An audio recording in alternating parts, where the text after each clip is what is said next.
We all want the resurrection story, but you don't want to confront what death feels like. And don't pray for God to take control of your life and to allow his purposes to be made manifest, because it will cost you your ego. It will cost you your comfort.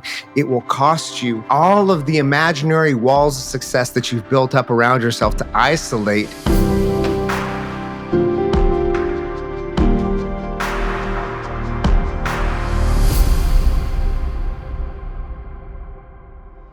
Welcome to Dreamers and Disciples. I don't say this lightly, but I believe this is a very important conversation that you're about to experience. I've got my friend Cody Jefferson on the show today, and Cody is the founder of Embrace the Lion, where he has helped coach over 4,500 men on how to not sacrifice their soul on the altar of success. Now, this episode isn't just for men, though. This is for anyone, especially those of you who look like you have your life all together on the outside, but on the inside, you are trapped in trauma from your past and in unhealthy cycles of behavior now. Cody has an incredibly powerful story. And when we got done with this interview, we both felt like God did something significant as we were talking. So I'm excited you've tuned in today. I'm excited that you've joined us. And I want to let you know before we begin about a free resource I have that goes along with what we talk about today. It's a short guide called 7 Rhythms to Renew the Health of Your Soul. So if you're looking for a next step to take after listening or watching today, this would be a great resource to help you. So just go to wadejoye.com/7 rhythms. That's the number 7. I'll also have that link in the show notes and the YouTube description. Now, I pray that God will speak to you, encourage you, and challenge you through this conversation with Cody Jefferson. Cody, welcome to the show today. Hey, I'm glad to be here, man. Thank you. Yeah, so you and I have recently become friends, even though we ran in the same circles for many, many years, have a lot of similar experiences in the past, from music to being pastors to all the things. I think you're a Matchbox 20 fan too, so I think we got a lot of... Massive Matchbox 20 fan. I'm just unapologetic about it. As you should be. I feel like that's what's wrong with this new generation, is they don't appreciate Rob Thomas. That's the it. way they should. We just need a little bit more Rob Thomas in our life. That's really exactly solves it. Well, I like to start every episode asking the question, what are you dreaming about right now? So take that any direction you want to. Man, and there are so many directions that we could take this. I would say that, when we talk about dreaming and what we're talking about coming into fruition, we've obviously got the professional side of how I walk with people and how we're seeking to serve in a deeper capacity and in a broader capacity. So that's very exciting. Backside of that, I'm dreaming for the future, for my wife, for my son, for my stepson, for our church community and what God is doing there. So there's a lot of things that I'm consistently dreaming about, to put, which I think is a really good thing. I think that, they say that a man without purpose is a ship without a rudder, and, without vision, people perish. And so I think it's good to always be dreaming. Right? Yeah, no, I agree. I think God created us to be dreamers. Mm-hmm. And I think that's one of the ways he speaks to us. It's one of the ways he guides us. And I love the work that you're doing with men in particular. Yeah. And kingdom-minded leaders in the marketplace. But what I love too is, and you even said this recently to me in a conversation we were having, that you were a pastor from an occupational standpoint years ago. And now you feel like you're more of a pastor than ever in the marketplace and in the business world. I'd love to talk about that journey that you've been on. Sure. And what the Lord taught you. I think, 2016 was a pretty pivotal year for you in terms of life shifting directions. Yeah. Can you talk about that and how that informs where you're at now? Sure. Yeah. 2016 was a real capsize of a lot of things in my life. Certainly some of those I created, right? So like we make our own bed in hell, and others were completely abstract and anomaly. but they certainly all collided in one particular year, which created a real, I don't want to say Job moment, but I guess, in some ways I could, because I've seen the blessing on the backside of it, and I've seen the restoration of all things.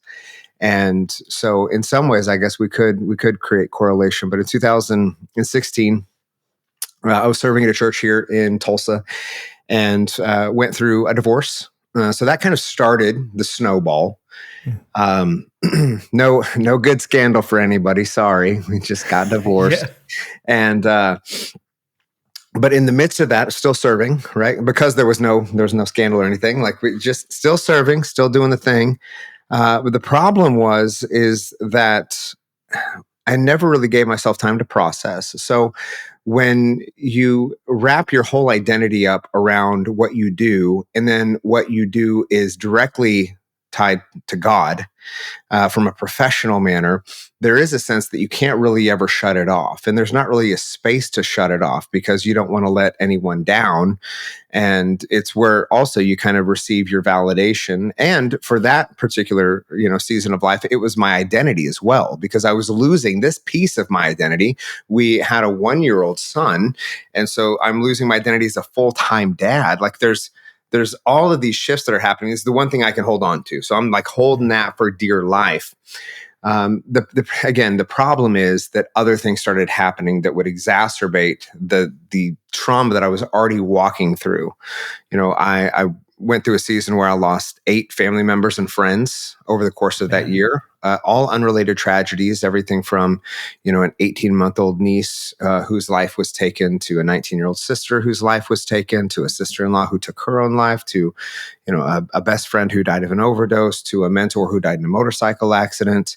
And the list goes on. And, burying a few, pastor friends who had taken their own life in the midst of that year as well. It was a lot, Man. But you keep the show going, right? Like, there is no, well, just take time. It's like, so long as you can keep it going, you keep it going, and I'm fine, and everything's okay, and I'm just blessed to be a blessing, and God's got a plan, and we're going to get through this, and saying all the things that we're conditioned and taught to say, and being very front facing, still leading worship on Sunday, still teaching, still doing all the things, until my body just completely gave out. And so at the end of that year, I ended up going septic, and was in the hospital, out for 3 days unconscious. On the 3rd day, I did rise again. I'm just saying, that did happen. Wow. But, I was talking to the nurse there, and I had been, since the time I was, knee high to a pig's eye, which is something we say here in rural Oklahoma. I'd been making hospital visits with my grandfather. He was a deacon in the church and was just a pillar of faith. And so that was so normalized for me. And through ministry, I was always making hospital visits. I mean, I was just that pastor, and I was that shepherd. And so I asked her, I was like, man, where is everybody? I know there's got to be a lot of people that have come through. She's like, no. I'm like, but I know everybody knows. Yeah, no. Your family came in because we thought you were dying. I'm like, well, that's fair. And so I recognized, like, it was no indictment towards anyone. There was no ill will, no hard feelings, or nothing like that. It was just like, I am sacrificing everything I love, and ultimately my soul, on the altar of self-perceived success. And no one's coming to save me. And what is the story? I can remember that I had led my best friend's funeral. And I had led all of those funerals because that's what I do. And his 5-year-old son was sitting in the front row, which we can talk about. Should a 5-year-old be in the front row of his dad's funeral in the first place? But I stopped the service. Now, I'd gone to high school with all these guys, so it was fine. I stopped the service and I just went down and I sat with this kid. Because he, like, what do you do? And I thought in that moment, when I was in the hospital, like, who sits with my kid? And what are the stories they're going to tell? Because I can't tell him any. Am I going to sacrifice everything I love on the altar of what? Of this performance heavy, can't shut it off, high stress, high stakes. Nothing is ever enough. And again, it's not an indictment. It's just the culture that I think the modern church has kind of created of bigger, better, faster. And between that and seeing why the stress of ministry had taken the lives of so many friends, we don't talk about that. I kind of picked myself up out of the hospital bed, grab my IV tree. I cover myself up because I recognize I'm just in a robe. I'm naked for sure. But listen, I'm like covering up. I'm not trying to get any nurses stumble in their walk. So I cover myself up and walk to the bathroom, and I look at myself and I'm like, nobody's coming to save you. So what are you going to do? And I had just read my dear friend Jonathan Martin's book, How to Survive a Shipwreck. And we served together at church, and we were pastors together. And I'm like, this is my shipwreck. And am I going to drown? And that's the story they tell my son? Or do I grab onto this piece of wood, which is the grace that God's given me to still be here? And do I let that carry me into shore? And so that's what I did. And the transition out of ministry, again, was nothing too crazy. It was just that I felt this deep desire to walk with men like me. Well, to one, get myself out of an environment where I knew I was going to continually be conditioned to perform. And I was never going to be able to fully shut it off. And what got me here won't get me there. And I can't keep doing this. So I need to find accountability. I need to find mentorship. I need to find the develop habits that create a stronger, more resilient man, and not a yes man who is so conditioned to pleasing everyone and saying yes to everything. I need my no to be stronger. So it took some time. In between that and developing Embrace the Lion, which is the company that I run now. It was originally Embrace the Lion of the Tribe of Judah, but like you try to type that into an email address and it's like, that's cumbersome. So, I was doing everything. I've been a licensed mechanic for about 20 years. So I was flipping Harleys. I was cutting hair. I've been a licensed barber for the same amount of time. I was cutting hair. I was doing piano lessons, guitar lessons, vocal lessons for kids. I was playing on the weekends, building websites. I was doing everything I could, but it was on my time. And I was getting healthy, and I was learning to set proper boundaries, and I was learning to love myself for who I am, not what I did, and develop the system and a process around that. Because I couldn't find anything outside of like some Way of the Master stuff. And I'm like, that's not going to do it for me. And I don't certainly need to, like, this isn't a conversation of just pray more. Like, I need to actually change my habits. I need to change my patterns so that I can produce something different, because right now this vine is dead. And took a step back from church for a while. Again, I just needed to figure out what I believed outside of what my family told me to believe, what I went to school to prove, and what I got paid to teach. And all of the really well-intentioned ways of leading through my 20s, and of all the simple, soft prayers and the cheap grace that I offered everyone on the backside of really no trauma confrontation in my own life, none of that made sense anymore. And I needed to figure out what it meant for me.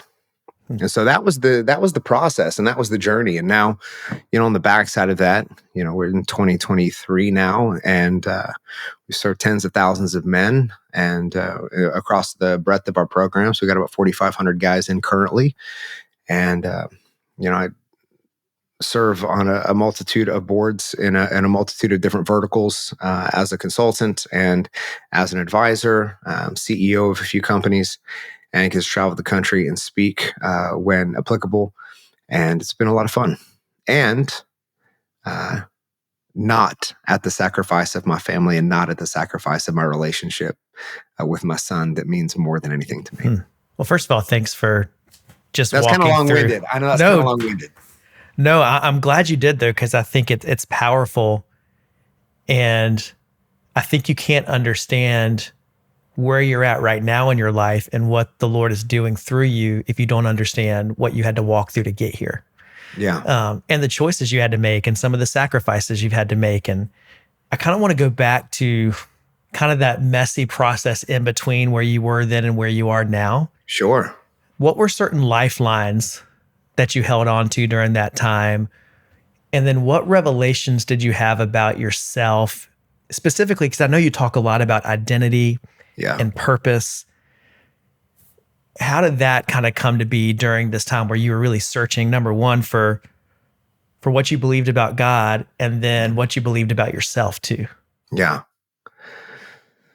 So there's a few different things, and I believe that your audience will resonate with some of these. Certainly, I grew up in a pretty tumultuous environment growing up. There was a lot of trauma, and I grew up navigating the emotions of some unhealthy adults. And so, growing up, you couple that with being good at most things. I'm a pretty charismatic guy, very outgoing, and academically, I did really well. Things came very naturally to me. And when you're good at most things, it's easy to be known for being good at most things. And so you start to normalize problem solving, and your identity gets wrapped up in that. Even from the time of being a kid, when you're mitigating the emotional experiences of adults, you don't know how to process emotions for yourself. So this leads to a whole host of issues, right? So one, I thought I was highly empathetic. Now I understand how to be empathetic without agenda. Hmm. But for the majority of my teens and into my 20s, and this just gets a magnifying glass put on it and blown up when you're in ministry, because now you have a whole host of problems that you can solve. It wasn't that I was so empathetic, it was that I'm really good at mitigating the trauma response for adults.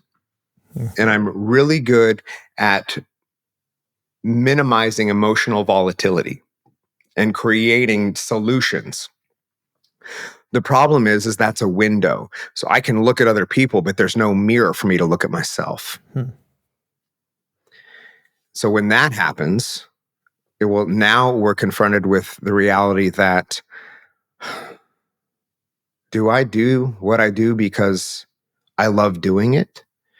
Or do I do what I do because I love how it makes me feel based off of the approval and the praise and the affirmation of others? And recognizing, whoa, you're actually addicted to affirmation because you grew up in a home where you didn't get that.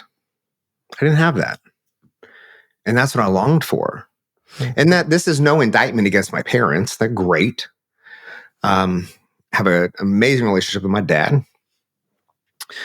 I just recognized that there were certain things that I was looking for. And I didn't find them. So I tried to find them inside of the church. And it wasn't that I wasn't genuine in my approach and that I didn't genuinely love people. I love people. But if you get into hanging out with pastors for long enough, most of us have been through some sort of trauma. And most of us were looking for a way to heal that. But the problem is, if you don't go back and if you don't actually do the work through therapy and through counseling to really to pull out that pain and transform it, you inevitably end up transmitting it to the people around you. In some ways, just especially in romantic relationships, if all you know is chaos growing up and all you know is putting out fires, then safe love isn't safe. Dysregulated emotions and dysregulated central nervous system is what's safe. Because if I don't have a problem to fix, then I'm not worth loving. If I don't have a fire to put out, then I'm not valuable. If there's not a problem to solve, then what am I worth? If somebody's not calling me or coming to me, then am I serving God?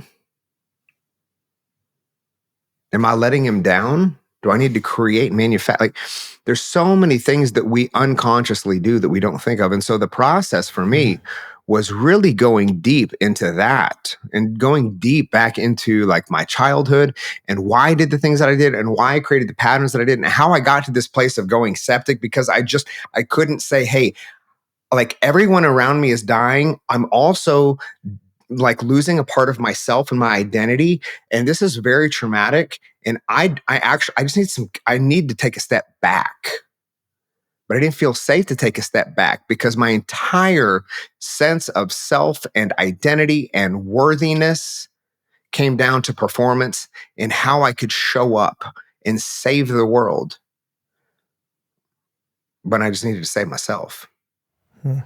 So the process was then just a deep dive into counseling. And let me tell you, counseling is not sit on a couch and just tell your story and they tell you, wow, tell me more about that. Tell me more about that. Certainly it can be that in certain aspects. But if it is not pulling out anger, if it is not pulling out deep-seated emotion, if it is not something that you are like, oh, this is going to be a Band-Aid that I don't want ripped off, but I trust you enough to rip it off. If it is not confronting all of your consternation and complacency and confusion, you just have an expensive friend you're talking to. Right. So the process for me was finding out how to love myself for who I am, being or walking into a season of being very unapologetic about my giftings and not having to play the humble card anymore. Certainly not playing an arrogant card, but being confident. But confidence to people who are not confident comes off as arrogance. Yeah. And so not apologizing for the way that I make other people feel because that's what got me to where I was. And that's not where I wanted to be. So learning how to develop confidence, not through the affirmation of others, because if you live for their affirmation, you'll die by their criticism. Building my confidence off of keeping my word to myself, which means that I needed to really articulate who I wanted to become. 15 years ago, you could not have told me that I would be where I am today. This version of me didn't exist. Mm-hmm. What I do now wasn't even a reality to what I thought could be possible. I thought I would just continue like 15 years ago. Oh, I'm just going to be in music, probably cutting records with James Duke. That's all I'm going to be doing. That's it. We've talked about this. We all wanted to be James Duke. That's it. That's all I wanted to do. You know what I mean? I'm just going to get you and Mac on a feature and we're just going to be living our best lives. Hey, let's get the band back together. That's it. Chris sang too high, so that wasn't going to work. That's true. And so you couldn't have told me, but I focused on who do I need to become, which has become the whole frame of Embrace the Lion, which is what needs to die in me to become the man that I said that I'd be. And it is a daily death. And we want to sing songs all Sunday about, take my life and, like I'll burn for you and I'll die for you. BS. We all want the resurrection story, but you don't want to confront what death feels like. And don't pray for God to take control of your life and to allow his purposes to be made manifest, because it will cost you your ego. It will cost you your comfort. It will cost you all of the imaginary walls of success that you've built up around yourself to isolate and to hide the fact that you really don't know deep down. That was the journey. It was an undoing of every wall that I had ever built up, and building certainty through cultivating results and keeping my word to myself and stacking my daily habits in a way that made sense to confirm who it is that I say that I am. So I don't really rest on feeling like myself or like, are you happy? I'm just me. Are you sad? I'm just me. Like, it depends on the day of the week. I can be a whole multitude of emotions, but I'm not any of those emotions. They're just there. I'm the result of the things that I do and who I say that I am and how I walk. And if you don't like it, I have spent way too many years trying to prove that Richard Rohr, in Falling Upward, says that, true contentment is when there's nothing to prove, hide, or protect. And that was the journey for me. Man, there's so many directions I want to go based on what you just said. But even that, what needs to die in me to become the man I'm called to be? That right there, that's the central question of discipleship, of following Jesus. And it's a scary question to ask. Terrifying. Is that something, we've talked about your past journey, but even right now in this moment, what do you feel like is on the other side of that question for you? So I'm so glad we get to talk about this, because I have been in a self-imposed desert season for about the past 4 months. I felt like I was in my prayer time, and there's so many endeavors that I'm a part of right now that require a great deal of intellect and insight and attention. And traveling the country, speaking, being gone 4 to 5 days at a time in those kinds of clips 2 or 3 times a month, it wasn't allowing for that kind of direct attention. Nothing was falling through the cracks, but it was like the Lord is saying, I don't need you to, I need you to not speak right now. I need you to study. Which confronts my ego, because I've built all of my, we call it a brand. I build most of my exposure in terms of client acquisition through speaking on stages. And it's all I've done for 20 years. And so it's like, well, hold on, you called me to this. Are you calling me out of it? And what and why? And it was pretty clear that it's not that you're being called out. No, I'm calling you to it more than ever, but you're getting lazy. Your charisma and natural talent, just because you can get on a stage and wing it, I've not called you to that. You're being lazy with the talents that I've given you, and with the resource that I've given you now financially, to be able to surround yourself with time and focus. Okay, so I step back. As I step back, I get sick. I don't really understand why. There's no reason. I feel fine. I feel completely fine. But I'm like, I should probably get some blood work done. I've gone septic. I've been on testosterone replacement because I went through hormonal shutdown in 16. So I've had to be on it since then. So I'm like, I probably should, I need to get more than what my PCP is doing, because something doesn't feel right. So I got this 30 panel blood work done. I get a call from the doctor, like, you either go give blood now or you go straight to the hospital. Wow. Because you're about to have a heart attack. I'm like, what? Blood was too thick. Iron was toxically high. There was just so much going on. Triglycerides, everything was crazy. And they're like, things are off. Go give blood. So I go give blood. Next day, shingles. So this had been laying dormant in me and making me sick. So that expresses, in the worst case that my doctor's ever seen, just over my entire left side, front and back. I've had shingles before, and it's the worst. Imagine. It's the worst. It went all the way up to my neck and all the way down to the back of my calf. And it went up my whole left side and then wrapped around to the front. Okay, mine was not that bad. Yeah. When I say, it was personal. and so that, it was like, whoa, you called me to take a step back. And then this hits, and it's like, just in case you didn't think I was serious, you're going to take a step back. And so I'm talking to my doctor. I'm like, what? Why is this happening? Like, well, just because you've normalized stress and you can run 8 companies and you can be just fine, your body's not superhuman. It is just a body.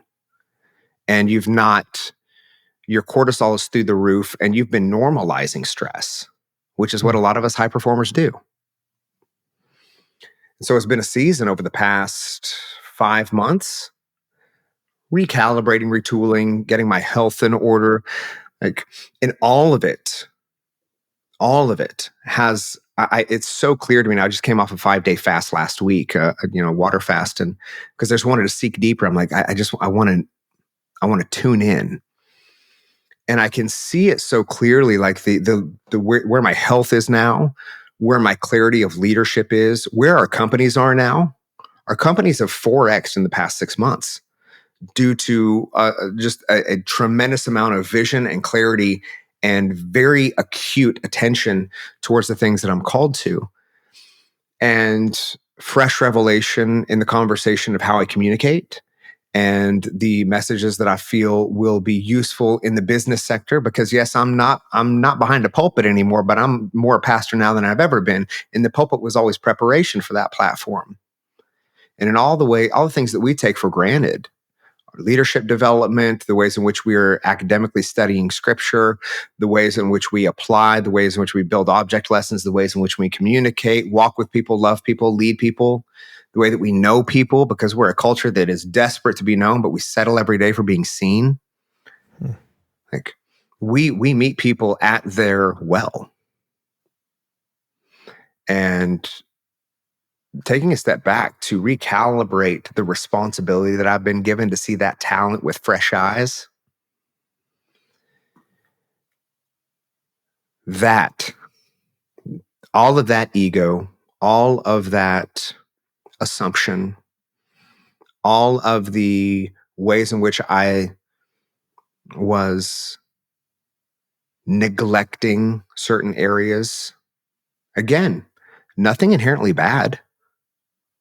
It's just when you're going 100 miles an hour all the time, like, how do you hear from God when you're always talking?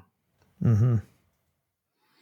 And so what's been dying in me is my voice, so that I could hear his more clearly and plainly. And it has been loud. Yeah. I think that's I think it's really helpful to hear you process that in real time, because a lot of times I'll talk to leaders and they have this ambition. They want to be used by God. They want to steward well what they've been entrusted with. They also know they need to be content and like you said, be confident but not arrogant. And it feels like there can be these competing signals of, I want to grow, I want to prosper, but I also want to trust and be happy with where I'm at. And just to hear your sensitivity to say, okay, yes, God's still calling me to this, but I've got to press pause right now to make sure my inner world can handle what's going on the outside. Sure. Well, because the growth has happened so quickly that it's very easy to get out over the skis. And it's very easy for guys like us, or women as well, who are, again, naturally gifted in certain areas. It's very easy to let that charisma and talent coast for you. Because if your 60% is someone else's 120%, like, it gets very easy to normalize that pace. But in the midst of that, you recognize that there's a gap. And that's what I was recognizing. I'm like, there's more here. But like a slingshot, do I need to be pulled back for a second to really go as far as I can? And that's been the journey. And for when we talk about those seasons of feeling buried, like the consideration is that you're not buried, you're being planted. But in order to be planted, my grandfather was a gardener, and we had a 1/4-acre garden growing up. In order for that seed to take root, there's a shell around every single seed that has to be broken apart. That's what the root breaks through. But that means that there has to be a season where you're in the ground. Otherwise, you're relying on the protection of the shell. And God doesn't grow the shell, he grows the seed. And so for me, it was this prayer and really the season of, okay, God, you've done it before, you'll do it again. Would you break open the shell that I've somehow created? Only this time it's not out of protection. would you break that open? And I'm open to what grows. And that's been the real beauty of where I'm at. Now, listen, it has been difficult for my ego. It was a real transition to slow down. There was some days that I felt like Ricky Bobby. I just didn't know what to do with my hands. Mm-hmm. There is a sense when I see friends and colleagues out doing things that there's like some FOMO. Like, am I missing out? Am I not relevant anymore? And am I going to miss opportunities? Am I going to miss business deals? Are they going to call me next year to be on stages, or am I just out of the club now?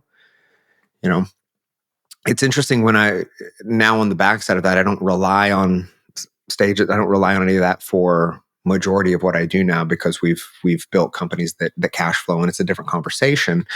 But it's still, again, that's what needed to die. And that is what is dying. And inside of that, there's a really beautiful grace that I've found that I've not experienced before. And because even when I stepped out of ministry and into starting to consult and coach, there was a short break, but I was still doing a lot of things. And I think this is the first time, and certainly like my financial positioning is very different than it used to be. And so I'm able to, that's not a stress anymore. And so that takes a heavy weight off of things to allow for process and to find and to seek that peace. But for me at least, I needed to find that peace in the quiet. I think I saw you one time post that sometimes we confuse peace with boredom, and we actually have peace. Well, but because peace to people who are used to going all the time, peace is boring. But also to people who have grown up in conflict and have experienced great conflict, peace is actually a threat. Not because it's a threat in and of itself, but because it's not familiar. And so, again, you think about this in relationships. If we're not at each other, right? If it's just peaceful, then we will create tension, because boring is not bliss. Bliss is putting out fires, because that's all I know how to do. If my central nervous system is not dysregulated, if you're not if I'm not getting attention, even if it's negative attention, how do I know that you love me? If I'm not sabotaging and you're not staying through the sabotage, so that I know you're in, so I know you're really in, right? Peace feels boring to those who've never experienced it before, not wholly. I was actually on a call this morning with one of our masterminds, and I was saying, one of the most undervalued assets that you can have personally and professionally is peace. You can have high profitability. We've scaled a number of companies. I've been a part of some really cool things. But if you don't have peace, it's all for nothing. How would you define peace? Because I think that's one of those words that everyone's like, yes, I want that. But is peace not feeling stressed? Is peace being in the moment? Like, how would you define that? If you can figure out how to not experience stress in life, let me know. Right. Listen, we'll set up your marketing campaigns. We'll get you running. Stress is always going to be experienced, but I also, you can't sharpen a blade without friction. There has to be stress. And I think stress is healthy. Mm-hmm. Stress moves us forward. Stress lets us know where there's a problem, but also eustress, is a great endorphin release. So it's not an absence of stress. Peace is, well, if we define it from a scriptural standpoint, as the early church greeted one another with grace and with peace, Grace is God's unmerited favor, something that we can't earn, that we don't deserve, that is given through the blood of Christ. And peace is a divine reconciliation of all things. Peace is recognizing that God has given me dominion and control insofar as I can take it. And where I cannot, he's got me. He's never not had me. Then in the midst of every season, every high, every low, Kohelet in Ecclesiastes speaks of seasons so frequently and so eloquently. There are seasons for everything. And it's all fleeting. Havel is the word, which is smoke or vapor. That it's all meaningless. But if it is all meaningless, then the assignment is to contextualize and to give meaning to that which is here and to enjoy everything for as long as you have it, because that's as long as you have it. Mm-hmm. And to recognize that, while we're all unique and while we all have our own unique propensities and, things about us and quirks and stresses in our lives, whether we, induce those ourselves or they're placed on us, all unique snowflakes, you back up, everybody's just a bunch of snow. So you recognize your place in life. You recognize the finality of things. And I think through losing as many people as I have, and recognizing that legacy, it's not the multitude of what you build, it's the people who stand over your casket and what they say. That we're all going back to the dirt. And the fact that I have a sister that will never take a breath again. I have a niece that will never take a breath again. I've got all these people in my lives who will never breathe again. And I wake up and I'm healthy. I have eyes that see. I have a mouth that tastes. I have a heart that loves. I have hands that can work. I have a mind that is competent and creative. It's all a gift.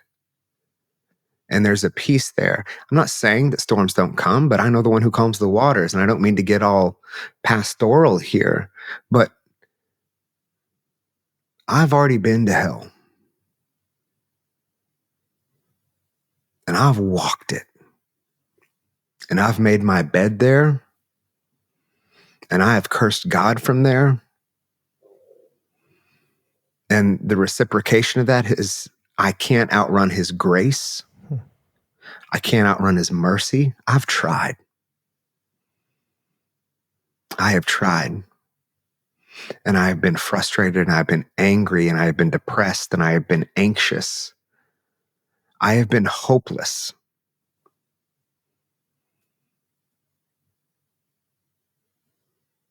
And I'm still here.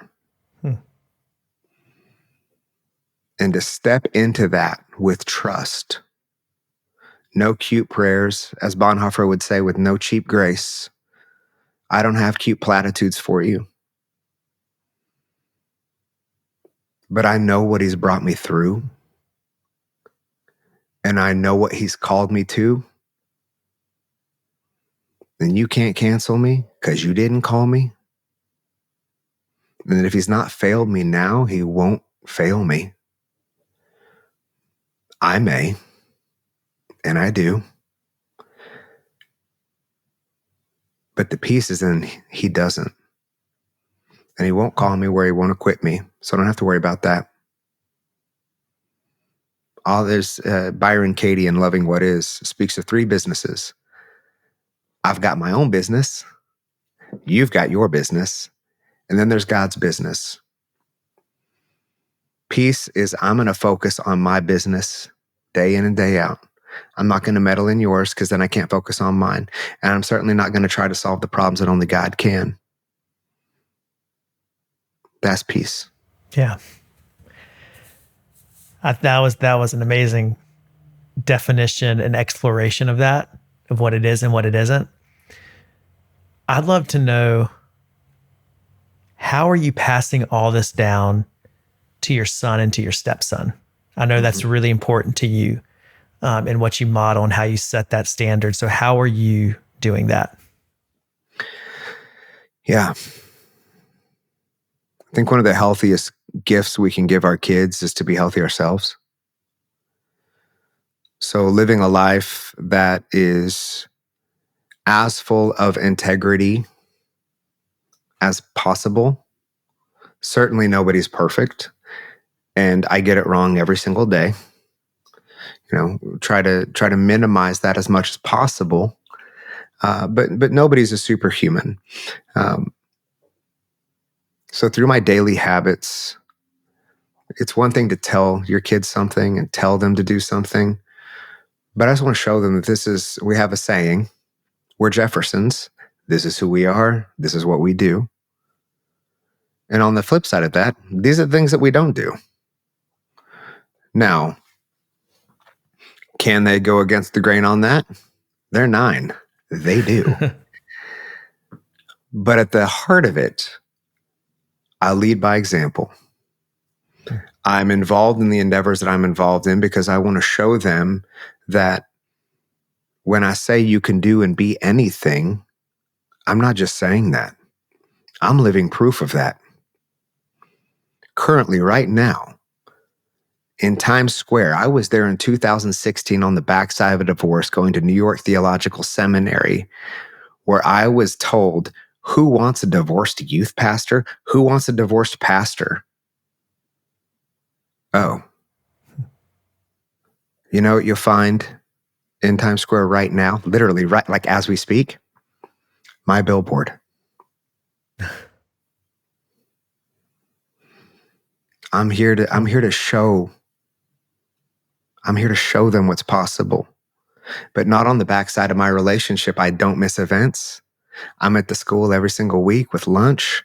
I organized all the dads in the school because there wasn't an organization for dads, and we need more strong, capable men to show up in the life of the school.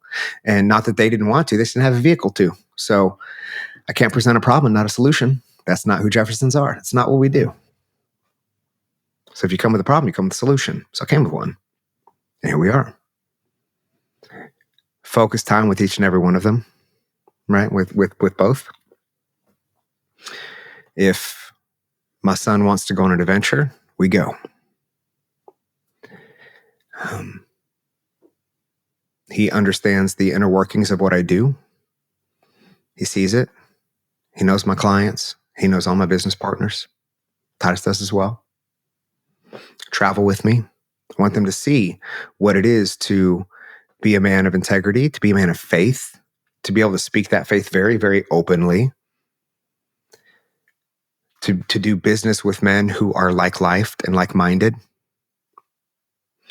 who want the same things, who value their families. Both are in sports, and I am in impeccable shape. I don't want to be the dad who's 30 pounds overweight, barking at my kid from the sidelines about what he needs to be doing.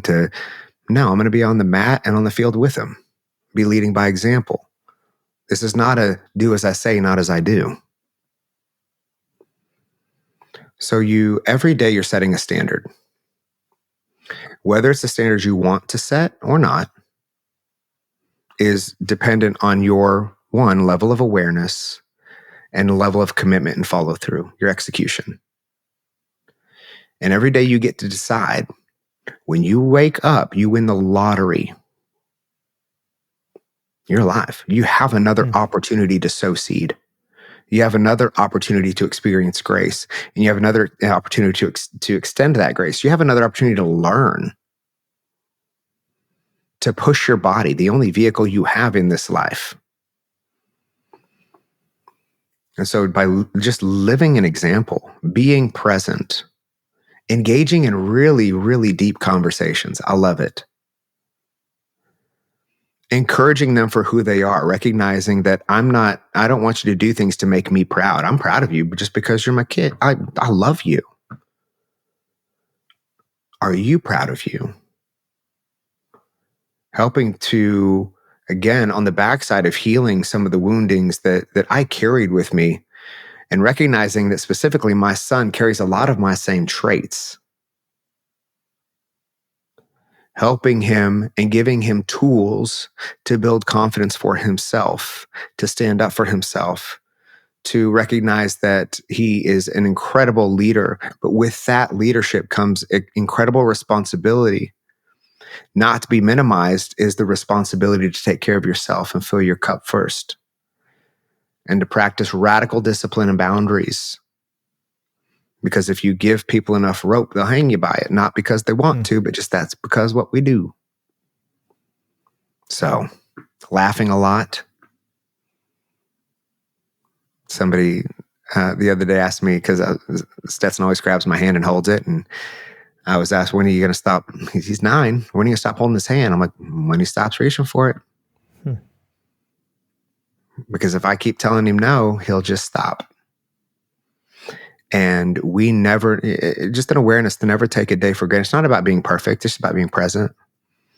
Yeah. And when you're present, you become aware. And when you're aware, then you tend to work on yourself. And every time your kid does something with you, it could be the last. Every time your kid asks you to tuck them in, could be the last. Read me a story, could be the last. Read with me, could be the last. Can we go here? Could be the last. Hold your hand, could be the last. Jumps in your arm after school, could be the last. You don't know. So don't take it for granted. And that presence alone is everything I needed as a kid. I didn't need more stuff. And a lot of times I think when we come into a situation where we maybe have some prosperity or abundance in our life, we start to spoil our kids with things to compensate for the fact that we are working more. But the problem is you're giving your kid the same trauma you had. There's just more stuff. When all you really wanted was a present parent who wasn't trying to make ends meet all the time and wasn't present for things. Wow. I think there's so much in what you just said that doesn't just, it applies as a parent, but I think it applies as a leader, as a husband, just even that the power of presence. And I was just struck as you were talking about this could be the last time. You don't know often it's the last time while you're in the middle of it. You don't. It's only when you look back, and usually it's with regret that you didn't make the most of it when you were actually in that moment. Mm-hmm. Yeah, I feel like this whole conversation is going to minister to a lot of people. It's going to encourage people, but also challenge us to actually set that standard in our lives, to decide. Because when you say, this is who we are, this is what we do, and to personalize it, this is who I am, this is what I do, I think we have to decide, who do we want to be? Yeah. Who does God call us to be? Who has he gifted us to be? And what do we want to do with what he's entrusted to us? Because a lot of times I think God gives us a choice. Sure. And if you'll be faithful, he will multiply it. I am proof of that. Yeah. I'm a guy from rural Oklahoma and I feel like what we're doing now and what I'm up to, I'm just getting started. I haven't even scratched the surface of what God has called me to. But I know that it starts with me and it starts in my home. Mm-hmm. Because it profits me nothing to gain the world and lose the people that love me in the process. I've played that game before. And I've touched that stove. So. Well, thank you for doing everything you can to help other men and women, just through your testimony and what you share, recognize the gift that we've been given. And also, I feel like you give people permission to not feel like they have to be perfect, to not feel like they have to present that everything's okay, and just to be able to say, I need help, and I need someone to help me right now. As we close, is there anything you would say to the person who's listening to this and they feel like, I know I need to stop and I need to get healthy, but I feel like I can't stop anything in my life and I can't press pause on anything to do that? What would you say to them? To say that you can is to give your power away to something or someone else. And God has called us each with dominion over our own lives. So to say that you can't is to disgrace the gift that God has given you in autonomy. You can. You're choosing not to. And again, in choosing not to, you're setting a standard. I have no judgment towards it. I have been there before. I have felt in so many seasons that if I only knew what to do, if I only knew how to just turn off for a little bit, I'd have you consider looking into where your boundaries are. What are those boundaries? Who do you want to become? Who do you feel God is calling you to be? And if I were to take a look at your calendar and the fruit of your life currently, does it reflect the vision that you feel God has called you to? And if not, well, there's no shame to that, because it just is what it is. Like, we can just be objective about it. It's just where you are. And where you are is where you are.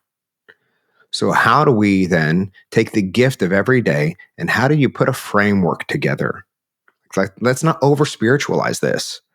How do you reconstruct your day to day to give yourself space and to confirm who it is that you say that you are? Right? If there are areas in your life that are incredibly noisy, are you finding time to seek peace and to seek quiet? Because again, so long as you're talking, and so long as you have something to say, and so long as people are around you, you're avoiding hearing from God. And I'd have you consider that part of the reason that you want to avoid hearing from God, because you know exactly what he's going to say. Mm-hmm. But again, until you're willing to confront where you are, he can't call you into where you're called to go. You're Israel circling the same mountain, expecting a different result, because you keep seeking a place and you keep seeking a thing, not recognizing that the holy place, it's the path that you walk. It's the presence of God. Get quiet, find space, look to your circle. Again, like, we can get very objective about this. Who are you spending time with? Who are you surrounding yourself with? Are they encouraging your vision? Are they encouraging your mental health?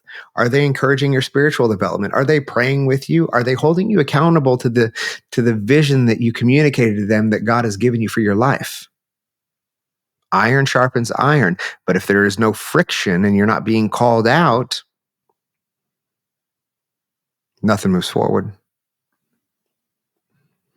So I would have you consider that if you find yourself in a cyclical pattern of overwhelm, of feeling stuck, it's not about doing more.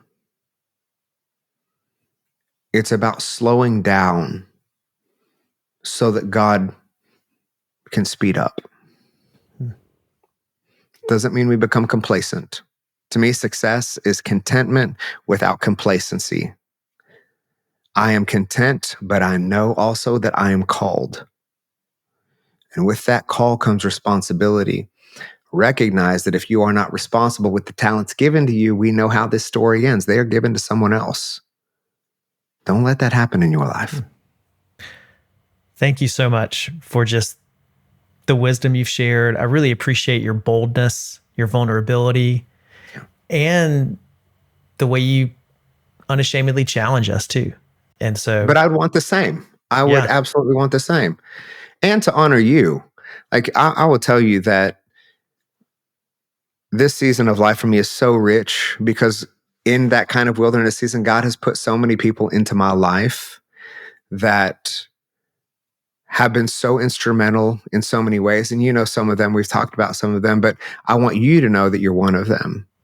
When I was in worship ministry and I was singing your songs and we were following the playbook of the community that you served and led, you are such an incredible gift to my life. And I if we count back and look at all of the people who have influenced us in the ways in which, you know, God has brought us into the seasons that we're in, and hopefully those are of abundance and prosperity. And certainly we have desert seasons as well, and we have dry seasons, and we have Job moments.